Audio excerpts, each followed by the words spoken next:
Good evening, Lisa. Good evening, Andrew. Doctor Who and the Can You Hear Me? Yes. I do. I'm going to do the joke do now. the joke. Get it out of the way. Can you hear me, Mother?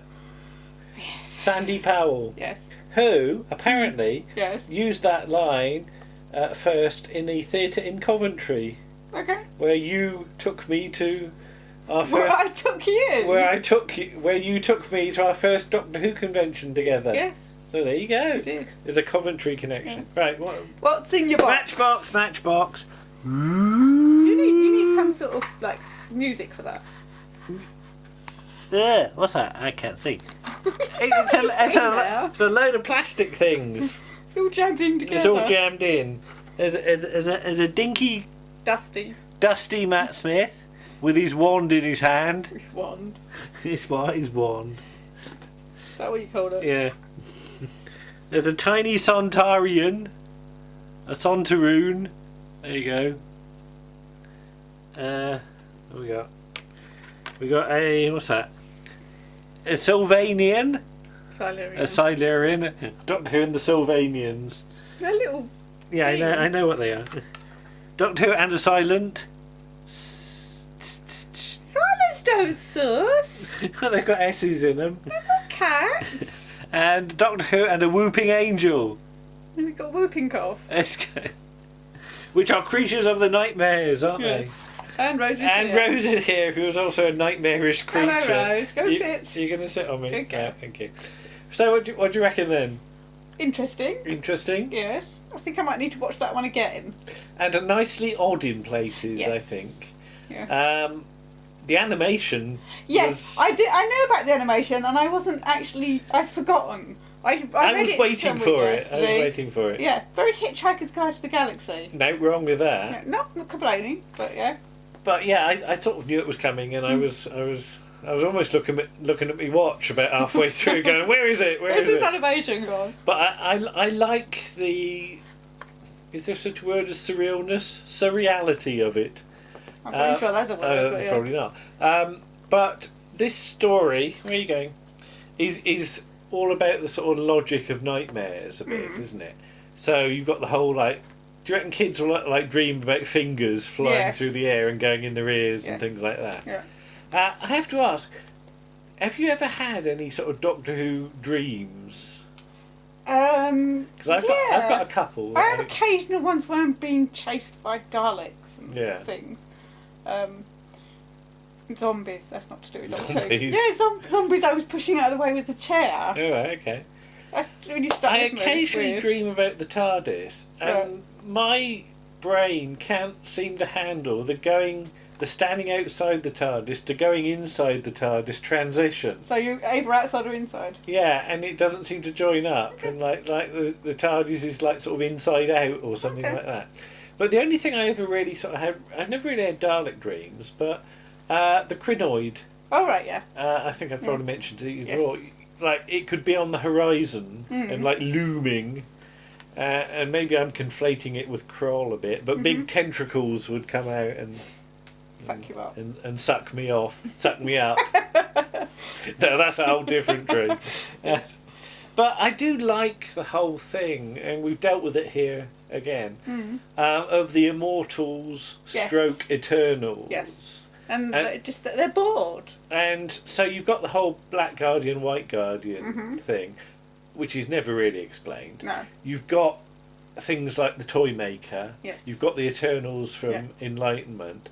And nobody's ever really nailed down what their powers or No. areas of influence are. And I really like that Yeah. you've got that vagueness about it.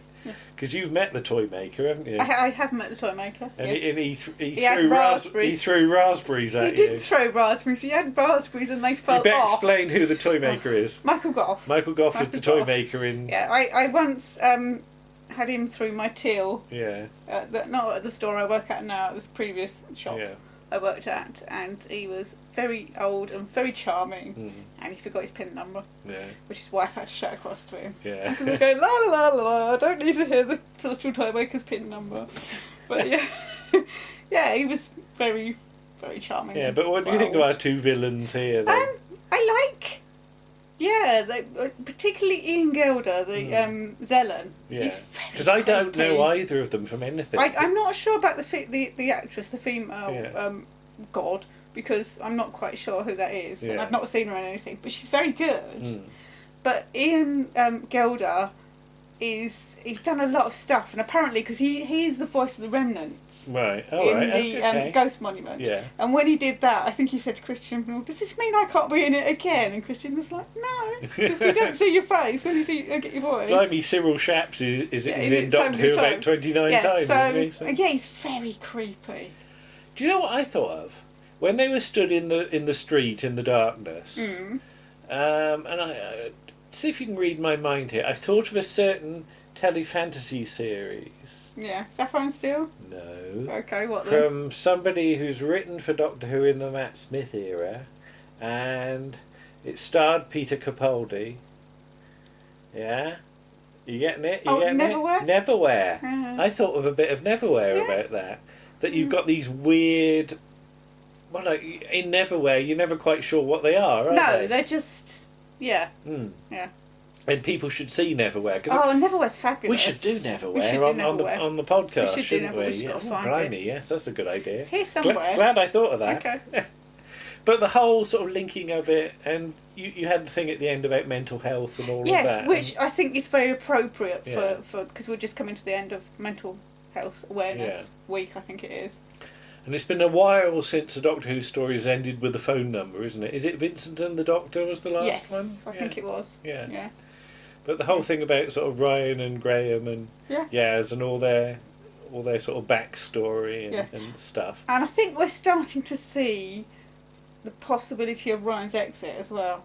All right, is that what you're putting money on? Yeah. No, well, there have been reports Tosin Cole's got a part in something in America, All right, okay. which will limit his availability. All right, don't know.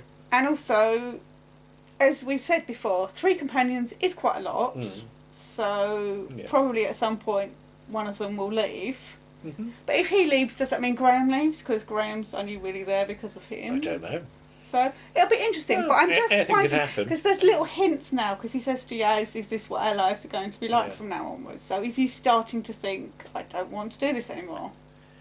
Well, I should also say, an extra point for those trippy transitions between scenes as you get sort of...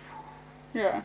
I can't do an effect, but I can do my arms as we change to another scene. Mm-hmm. That's so different from something, like George Lucas, where you do silly wipes and things like that.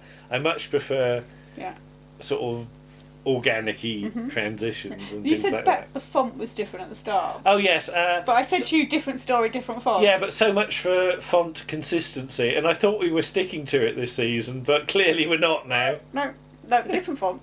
Oh well, never mind. Perhaps you've got different fonts for the past and different fonts for the fonts. Fonts for the future. For the future. Fonts for the fonts for the future. For the presents. Presents. Maybe not. Yeah.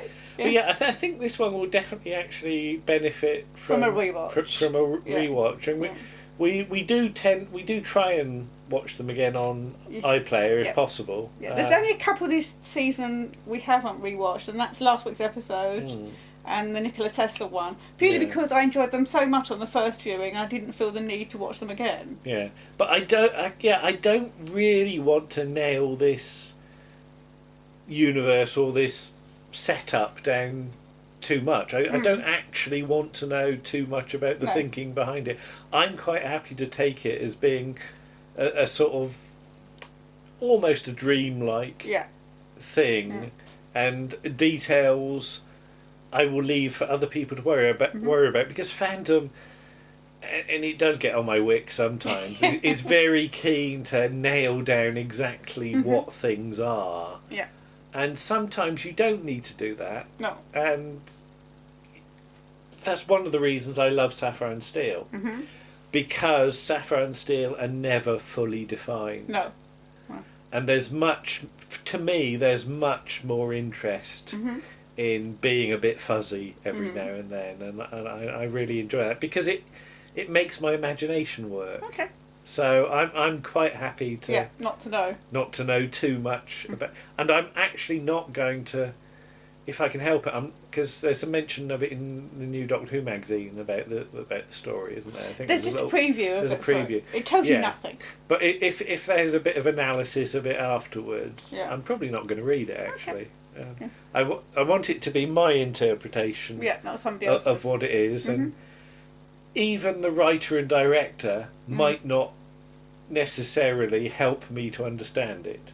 So sometimes that's true. I think that whatever my interpretation of it is might be totally different to everybody else's, but it's mine, and that's what it is.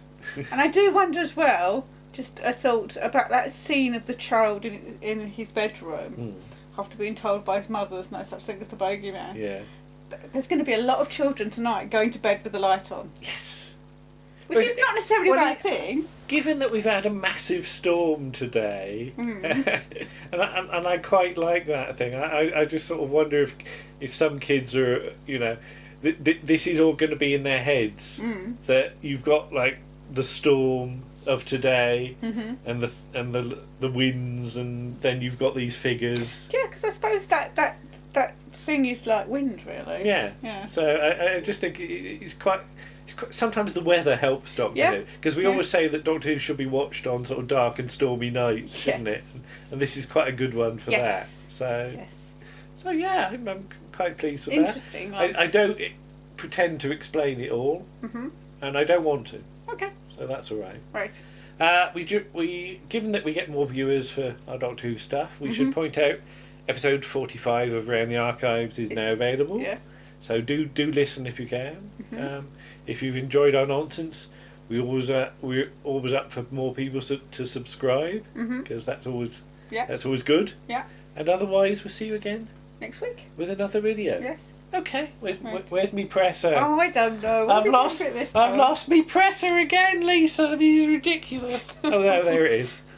I thought it was spirited away by the boogeyman. Okay. Bye-bye. Bye.